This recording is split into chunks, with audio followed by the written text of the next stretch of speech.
श्री रामचरितमानस चतुर्थ सोपान किष्किंधाकांड। श्री गणेशाय नमः। श्री जानकी वल्लभ विजयते। મોગરાના પુષ્પ સમાન સુંદર ગૌર વર્ણ અને નીલકમળના સમાન શ્યામ વર્ણ, અત્યંત બળવાન, વિજ્ઞાનના ધામ, શોભા સંપન્ન, શ્રેષ્ઠ ધનુર્ધર, વેદોના દ્વારા વંદિત, ગાય અને બ્રાહ્મણોના સમૂહને પ્રિય, માયાથી મનુષ્ય રૂપ ધારણ કરેલા, શ્રેષ્ઠ ધર્મ માટે કવચ સ્વરૂપ, સર્વના હિતકારી, શ્રી સીતાજીની શોધમાં લાગેલા પથિક રૂપ, રઘુકુળના શ્રેષ્ઠ શ્રી રામજી અને શ્રી લક્ષ્મણજી બંને ભાઈ નિશ્ચય જ અમને ભક્તિપ્રદ થાઓ. તે સુકૃતિ પુણ્યાત્મા પુરુષ ધન્ય છે જે વેદરૂપી સમુદ્રના મંથનથી ઉત્પન્ન થયેલ કળયુગના મળને સર્વથા નષ્ટ કરી દેનાર અવિનાશી ભગવાન શ્રી શંભુના સુંદર તેમજ શ્રેષ્ઠ મુખરૂપી ચંદ્રમામાં સદા શોભાયમાન, જન્મ મરણરૂપી રોગના ઔષધ, સર્વેને સુખ આપનારા અને શ્રી જાનકીજીના જીવન સ્વરૂપ શ્રી રામ નામ રૂપી અમૃતનું નિરંતર પાન કરતા રહે છે. જ્યાં શ્રી શિવ પાર્વતી વસે છે તે કાશીને મુક્તિની જન્મભૂમિ, જ્ઞાનની ખાણ અને પાપોનો નાશ કરનારી જાણીને તેનું સેવન કેમ ન કરવામાં આવે? જે ભીષણ હળાહળ વિષથી સર્વ દેવજનો બળી રહ્યા હતા તે તેમને સ્વયં પાન કરી લીધું. રે મંદ મન, તું એ શંકરજીને કેમ નથી ભજતું? તેમના સમાન કૃપાળુ બીજો કોણ છે? શ્રી રઘુનાથજી પછી આગળ ચાલ્યા. ઋષ્યમુખ પર્વત નજીક આવી ગયો. ત્યાં ઋષ્યમુખ પર્વત પર મંત્રીઓ સહિત સુગ્રીવ રહેતા હતા. અતુલનીય બળની સીમા શ્રી રામજી અને લક્ષ્મણજીને આવતા જોઈને સુગ્રીવ અત્યંત ભયભીત થઈ બોલ્યો, હે હનુમાન, સાંભળો, આ બંને પુરુષો બળ અને રૂપના ભંડાર છે. તમે બ્રહ્મચારીનું રૂપ ધારણ કરી જઈને જુઓ. પોતાના હૃદયમાં તેમની યથાર્થ વાત જાણીને મને ઈશારાથી સમજાવીને કહી દેજો. જો તેઓ મનના મલિન વાલીના મોકલેલા હોય તો હું તુરંત જ આ પર્વતને છોડીને નાસી જાઉં. આ સાંભળીને હનુમાનજી બ્રાહ્મણનું રૂપ ધરીને ત્યાં ગયા અને મસ્તક નમાવીને આ પ્રમાણે પૂછવા લાગ્યા, હે વીર, શ્યામ અને ગૌર શરીરવાળા આપ કોણ છો, જે ક્ષત્રિયના રૂપમાં વનમાં ફરી રહ્યા છો? હે સ્વામી, કઠોર ભૂમિ પર કોમળ ચરણોથી ચાલનારા આપ કયા કારણે વનમાં વિચરી રહ્યા છો?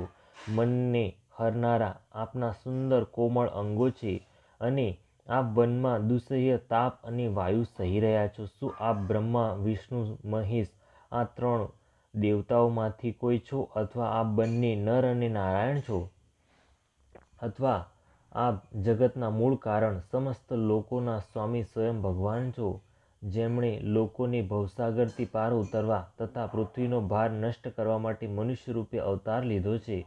શ્રી રામચંદ્રજીએ કહ્યું, અમે કૌશલરાજ દશરથજીના પુત્રો છીએ અને પિતાનું વચન માનીને વનમાં આવ્યા છીએ. અમારા રામ લક્ષ્મણ નામ છે. અમે બંને ભાઈઓ છીએ. અમારી સાથે સુંદર સુકુમારી સ્ત્રી હતી. અહીં વનમાં રાક્ષસે મારા પત્ની જાનકીને હરી લીધી. હે બ્રાહ્મણ, અમે તેને જ શોધતા ફરીએ છીએ.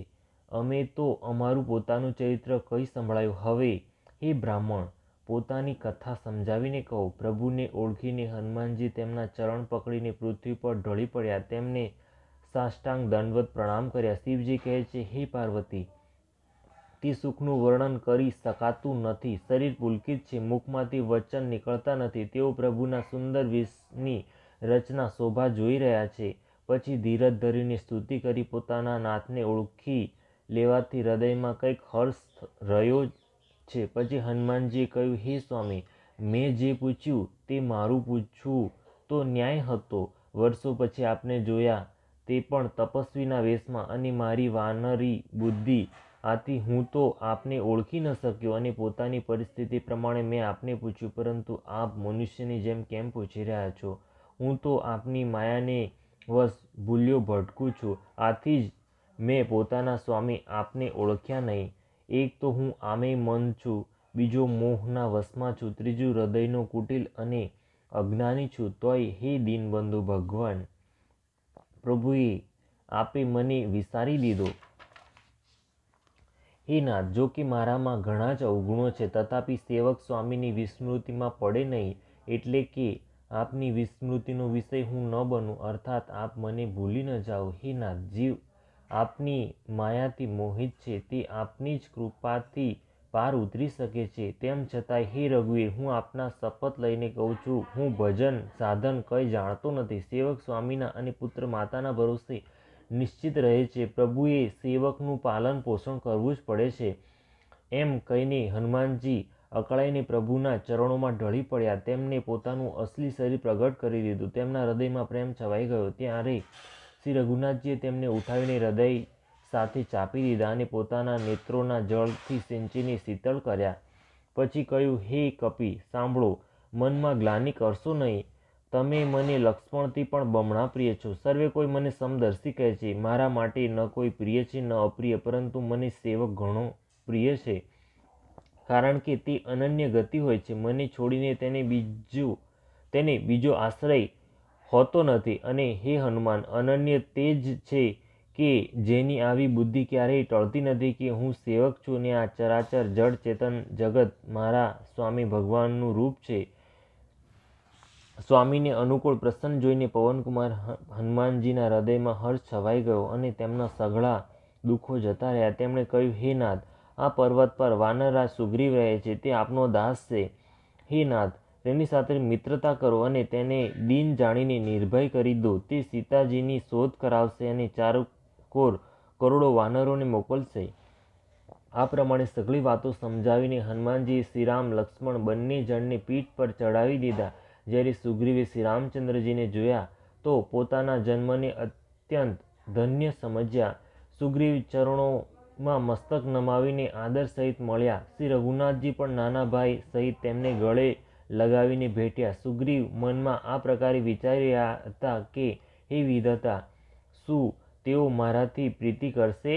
ત્યારે હનુમાનજીએ બંને બાજુની સઘળી કથા સંભળાવીને અગ્નિની સાક્ષી આપીને પરસ્પર દ્રઢ કરીને પ્રીતિ જોડી દીધી.